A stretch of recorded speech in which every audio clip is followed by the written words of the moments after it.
Don't wish it was easier. Wish you were better. Don't wish for less problems. Wish for more skills. Don't wish for less challenge. Wish for more wisdom. That's the key. Then Mr. Schoaf gave me probably one of the most important clues among so many things he taught me, but this was in those early days. Mr. Schoaf was very kind, but he was also very abrupt. And he had these interesting questions to ask. I'm giving him a little rundown one day on how things hadn't worked out for me. He said, Mr. Rohn, I've got the answer for you if you will listen carefully. And listen carefully I did that day and for the next 5 years.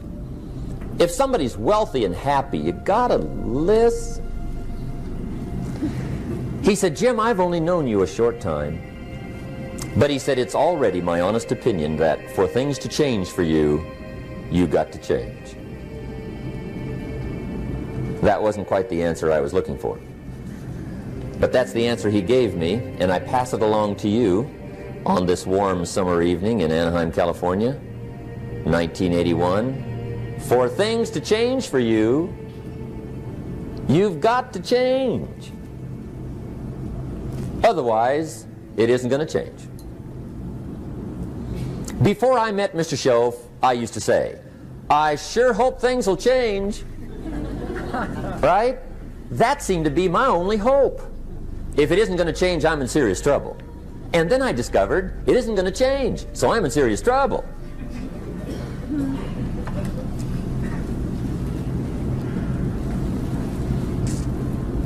See, I can tell you what the 80s are going to be like. You have dropped into the right place.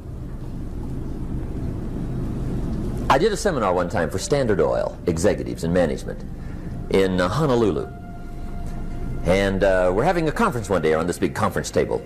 And one of them said to me, Mr. Rohn, you know some fairly important people halfway around the world. What do you think the 80s are going to be like? I said, gentlemen, I do know the right people. I can tell you. So they all listened very carefully. And I said, gentlemen, based on my wide experience, I can really honestly say to you, in my opinion, in the 80s, it's going to be about like it's always been. Aren't you glad you came? That's inside. I don't pass that around just everywhere. Now, of course, I said that to make a point, but I also said it because it's accurate. It's going to be about like it's always been. It isn't going to change. The tide comes in and then what? It goes out. For 6,500 years that we know of, recorded history, and probably long before that. So it is not going to change. It gets light and then what? It turns dark. 6,500 years. See, it's not likely to change. And we're not to be startled by that. And if the sun goes down, the guy says, what's happened, what's happened? It means he hasn't been here long, I guess, right? It always goes down about this time. The guy says, well, I don't like that arrangement. Well, you got to talk to somebody besides me, right? It gets light, then it turns dark. In rotation, the next season after fall is what? Winter. Pray tell, how often does winter follow fall? Every year regularly for the last 6,500 that we know of. See, it is not going to change. Now, some winters are long, and some are short, and some are hard, and some are easy, but they always come right after falls. It isn't going to change. Sometimes you can figure it out, sometimes there's no way to figure it out. Sometimes it goes well, sometimes it gets in a knot. Sometimes it sails along, sometimes it gets in reverse. See, that's not going to change. The last 6,000 years reads like this: opportunity mixed with difficulty. That's how it reads. It isn't going to change. The man says, well, if it isn't going to change, how will my life ever change? Answer, when you change. And whether I'm talking to high school kids or business executives, my message is always the same. And it goes like this: the only way it gets better for you is when you get better.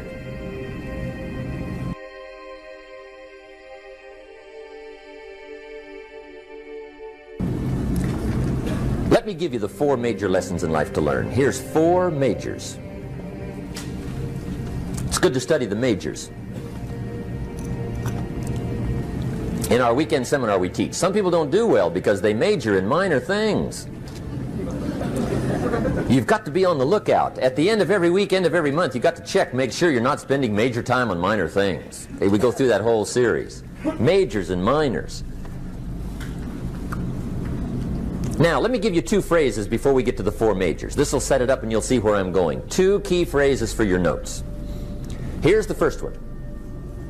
Life and business is like the changing seasons. That's the first phrase. Life and business is like the changing seasons. One of the best ways to describe life, it's like the seasons. Frank Sinatra sings, life is like the seasons. Now here's the second phrase. Very important. You cannot change the seasons, but you can change yourself. You can't change the seasons, but you can change yourself. And see, that's how life gets better for you, not by chance, but by change. Now, here's the four major lessons in life to learn. I've got my first book finished, came out a couple of weeks ago. This is in it, the four major lessons in life to learn. Here they are. Number one, learn how to handle the winters. That's lesson one. They come right after falls with regularity. Some are long and some are short and some are hard and some are easy, but they keep coming. You must learn to handle the nights. They come right after days. You must learn to handle difficulty. It comes right after opportunity. You must learn to handle recessions. They always follow progressions for the last 6,000. See, it isn't going to change. The lesson you must learn is how to handle it. And there's all kinds of winters, right? The winter when you can't figure it out. The winter when it all goes smash. The winter when it turns belly up. The winter when it won't work, when you've run out of money and you've got a broken heart. See, those are winter times. There's all kinds. Economic winters, social winters, personal winters. When your heart is smashed in 1,000 pieces and the nights are unusually long, your prayers seem to go no higher than your head. It's wintertime. Barbara Streisand sings, "It used to be so natural to talk about forever, but used to be's don't count anymore. They just lay on the floor till we sweep them away. You don't sing me love songs, and you don't say you need me, and you don't bring me flowers anymore." A song of winter. But see, the disappointments come. Those are normal. That's part of life. But the question is, how do you handle it? How do you handle the coming winters and the disappointments and the down times? Well, you can't get rid of January by tearing it off the calendar. But here's what you can do. You can get stronger, you can get wiser, and you can get better. The winters won't change, but you can. And that's how life changes for you. See, before I understood, when it was winter, I used to wish it was summer. I didn't understand. When it was hard, I used to wish it was easy. I didn't know. And then Mr. Schoaf gave me a part of his very unique philosophy when he said, "Don't wish it was easier, wish you were better." See, that triggered my whole life change. Don't wish for less problems. Wish for more skills. Don't wish for less challenge. Wish for more wisdom. That's the key. So that's lesson one. Learn how to handle the winters. Here's lesson two. Learn how to take advantage of the spring. That's the second one. Spring is called opportunity. And spring follows winter. What a great place for it. If you were going to put it somewhere, that'd be the place to put it, right after winter. And pray tell, how often does spring follow winter? Every year with regularity, 6,000. You can almost count on it. See, opportunity always comes. Days follow nights. Isn't that terrific? Opportunity follows difficulty. But here's what you must learn to do. Underline these two words in that key phrase. Take advantage. Underline those two. You must learn to take advantage of the spring. See, just because spring rolls around is no sign you're going to look good come fall. You got to do something with it. In fact, you have to get good at one of two things in life. Planting in the spring or begging in the fall. Or get somebody to do it for you. See, those are about the only alternatives. Now here's what else you must do. Take advantage of the springs quickly, because there's only a few. Just a handful of springs have been handed to each of us. They don't come forever. Life is fairly brief. So you got to read every book you can get your hands on what to do with your springs while they're here. And take advantage, they soon run out.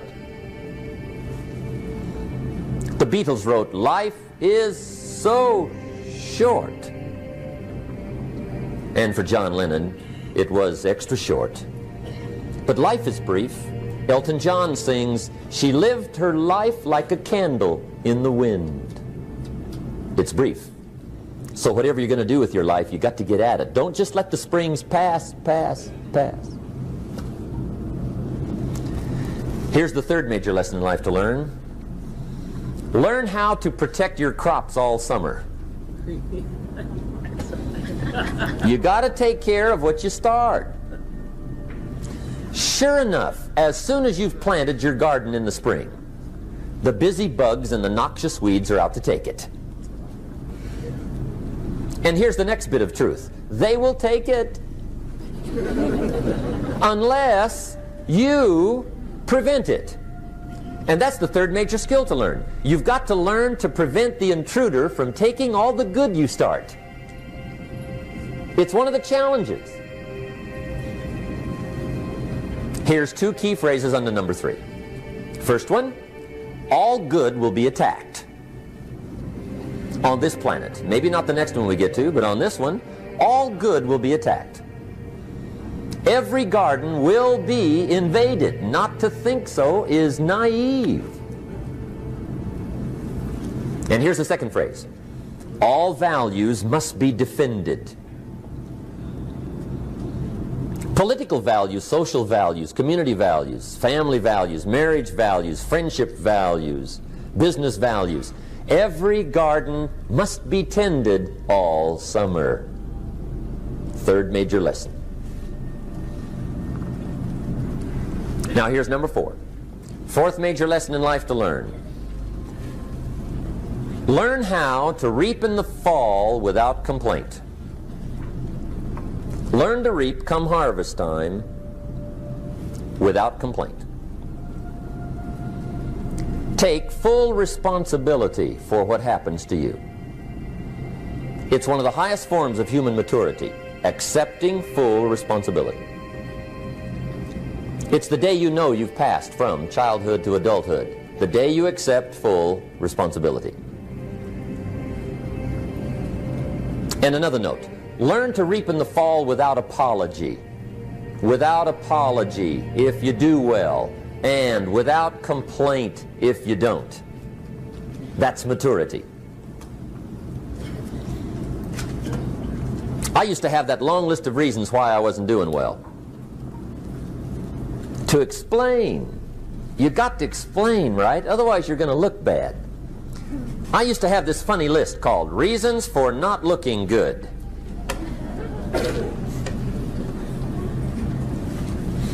I used to blame the government. I mean, you can believe that or not. It was at the top of my list. I had a lecture second to none. The government. That was on my list. I used to blame taxes. Look what you got left after they take everything. And they expect you to do well. That was on my list there. Prices, that one's easy, right? You walk into the supermarket with $20, come out with a little half bag. So I had that on my list.